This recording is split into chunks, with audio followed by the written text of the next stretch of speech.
Naghabol ng panalo ngayon ang Ateneo Blue Eagles para makapasok sa Final Four ng UAAP Season 86 Men's Basketball Tournament habang ang Lasal pinalakas pa ang tsansa nilang maka-twice to beat advantage. Nasa frontline ng balitang yan, si Justine Punsalang. Brown standing in his way. 3-on-2 on the other end. Pinagtibay pa ng Ateneo Blue Eagles ang tsansang makakuha ng 4 at huling semifinal spot sa UAAP Season 86 Men's Basketball Tournament. Pumasok ang Ateneo at Adamson Falcons na kapwa may 5-6 win-loss record sa torneo. 6 na puntos ang hinahabol ng Ateneo pagpasok ng fourth quarter, pero dahil sa agresibong opensa, nagawa nilang mabaligtad ang laro. Kumamada ng 18-6 run ng Eagles para makabawi sa first round loss nila sa Adamson, 62-58.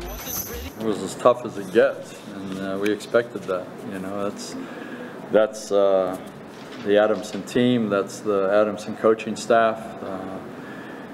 They just grind you down, and they're doing it to everybody. You know, every time they play, it's a battle, and it's never easy against them.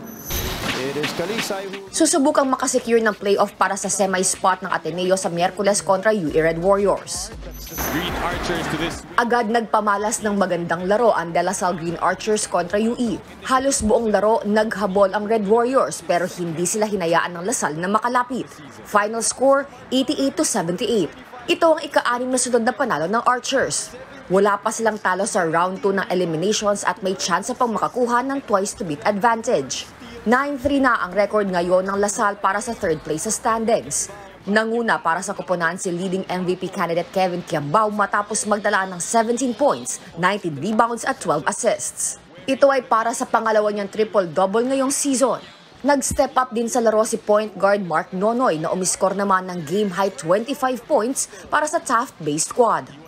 For me, sobrang thankful and blessed na nakakuha naman ng achievement, personal achievement. Pero yun nga, lagi ko nga sinasabi, yung goal namin is to win the championship and to compete at the highest level.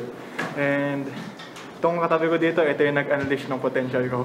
And sobrang grateful ako sa kanilang lahat.